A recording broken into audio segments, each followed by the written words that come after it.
ಅಪ್ಪಾಜಿಯವರು ಅಭಿಮಾನಿಗಳು ನಾವು. ಗಿರಿಕನ್ಯ, ಬಬ್ಬರು ವಾಹನ ಎಲ್ಲ ನೋಡಿದವ್ರು ನಾವು. ಪುನೀತ್ ರಾಜ್ಕುಮಾರ್ ಅವರಿಗೆ ಇನ್ನೊಂದು 30 ವರ್ಷ ಆಯುಸ್ಸಿತ್ತು. ನಾನು 4 ಮಾತು ಮಾತಾಡೋದು. ಇನ್ನೊಂದು 30-35 ವರ್ಷ ಆಯುಸ್ಸಿತ್ತು. ಅವರು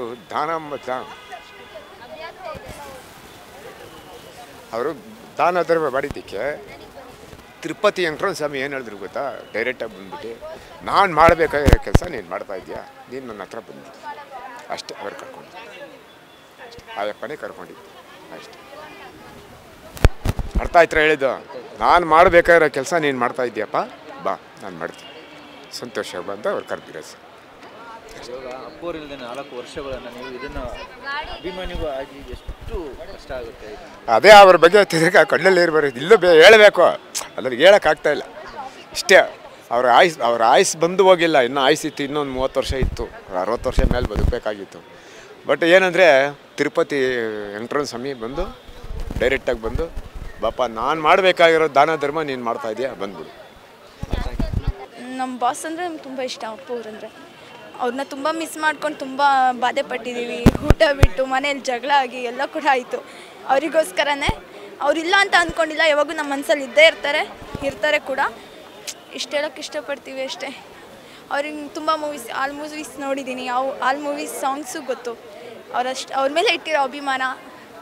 ನಾನು 46 ಅಂದರೆ ಟೋಟಲ್ ಮೂವೀಸ್ ಎಲ್ಲ ಗೊತ್ತು, ಜೇಮ್ಸ್ ವರ್ಗು ಎಲ್ಲ ಗೊತ್ತು ಕೂಡ. ಹಾಂ, ಅಲ್ಲಿ ಹಾಡಿದೆ. ಬಾನದಾರಿಯಲ್ಲಿ ಸೂರ್ಯ ಜಾರಿ ಹೋದ, ಚಂದ್ರ ಮೇಲೆ ಬಂದ, ಮಿಡುಗುತ್ತಾರೆ ಹಂದ, ನೋಡು ಎಂತ ಚಂದ, ರಾತ್ರಿ ಆಯ್ತು ಮಲಗೋ ನನ್ನ ಪುಟ್ಟ ಕಂದ, ನನ್ನ ಪುಟ್ಟ ಕಂದ. ನೀನಾಡೋ ಮಾತೆಲ್ಲ ಜೇನಿನಂತೆ, ನಗುವಾಗ ಮೊಗವೊಂದು ಹೂವಿನಂತೆ. ನೀನಾಡೋ ಮಾತೆಲ್ಲ ಜೇನಿನಂತೆ, ನಗುವಾಗ ಮೊಗವೊಂದು ಹೂವಿನಂತೆ. ನೀನೊಂದು ಸಕ್ಕರೆಯ ಬೊಂಬೆಯಂತೆ, ಮಗುವೆ ನೀ ನನ್ನ. ಅವ್ರಂದ್ರೆ ನಂಗೆ ತುಂಬ ಇಷ್ಟ. ಚಿಕ್ಕವಳಿದ್ದಾಗಿಂದನೂ ಅವ್ರ ಅಭಿಮಾನಿನೇ. ಅವ್ರು ಸಡನ್ನಾಗಿ ಡೆತ್ ಆದರು ಅಂತ ಕೇಳಿದ ತಕ್ಷಣ ನನ್ನ ಮನಸ್ಸು ತಡ್ಕೊಂಡಿಲ್ಲ. ನಮ್ಮಪ್ಪ ತುಂಬ ಹೇಳಿದ್ರು, ಹೋಗಿರೋರು ವಾಪಸ್ ಬರಲ್ಲ, ಅವರೇನೋ ಒಂದು ಒಳ್ಳೆ ಕೆಲಸ ಮಾಡಿದ್ದಾರೆ, ನೀನು ಅವ್ರು ಮಾಡಿರೋದ್ರಲ್ಲಿ 5% ಆದರೂ ಮಾಡು, ಅವ್ರು ಖುಷಿ ಪಡ್ತಾರೆ ಅಂತ. ಅದೇ ಥರ ಮಾಡ್ತಿದ್ದೀನಿ ಕೂಡ. ಆದರೂ ಕೂಡ ಅವರಿಲ್ಲ ಅನ್ನೋ ಬಾಧೆ ಮನಸ್ಸಲ್ಲಿ ಇದ್ದೇ ಇದೆ. ಅಂದರೆ ಅಪ್ಪು ಅವರು ಎಲ್ಲ ಯುವಕರಿಗೆ ದೊಡ್ಡ ಒಂದು ಮಾರ್ಗ, ಒಂದು ಸ್ಫೂರ್ತಿ.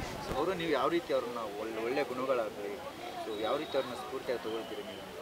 ಅವರು ಒಳ್ಳೆ ಗುಣ ಅಂತಂದರೆ ಅವ್ರ ಥರ ಅವ್ರು ಮಾಡಿರೋ ಹೆಲ್ಪಲ್ಲಿ ಅವ್ರು ತುಂಬ ಜನಕ್ಕೆ ಮಾರ್ಗ ತೋರಿಸಿದ್ದಾರೆ, ಓದಿಸಿದ್ದಾರೆ, ಆಶ್ರಮ ಕಟ್ಟಿದ್ದಾರೆ. ಹೀಗೆ ನನ್ನ ಪ್ರತಿ ವರ್ಷ ಬರ್ತಡೇ ಬಂದಾಗ ಅನಾಥಾಶ್ರಮಕ್ಕೆ ನಾನು ಹೆಲ್ಪ್ ಮಾಡ್ತೀನಿ.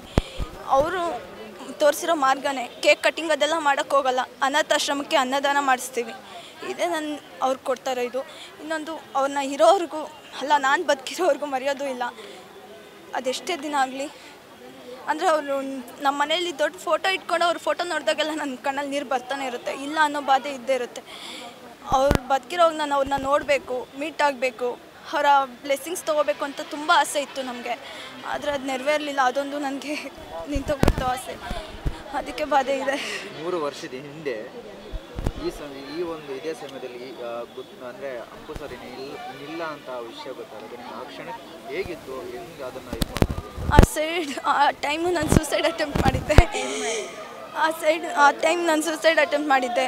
ಅದು ನಮ್ಮಪ್ಪ ಈಗೆಲ್ಲ ಮಾಡಬಾರ್ದು ಹಾಗೆ ಹೀಗೆ ಅಂದರು.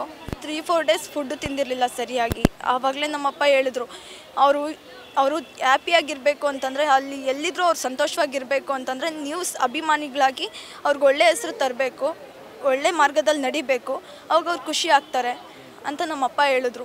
ಅದೇ ಮಾರ್ಗದಲ್ಲಿ ನಡೀತಿದ್ದೀನಿ. ಆದರೂ ಕೂಡ ಅವರಿಲ್ಲ ಅನ್ನೋ ಬಾಧೆ ಈಗಲೂ ಕೂಡ ಮನಸ್ಸಲ್ಲಿದ್ದೇ ಇದೆ.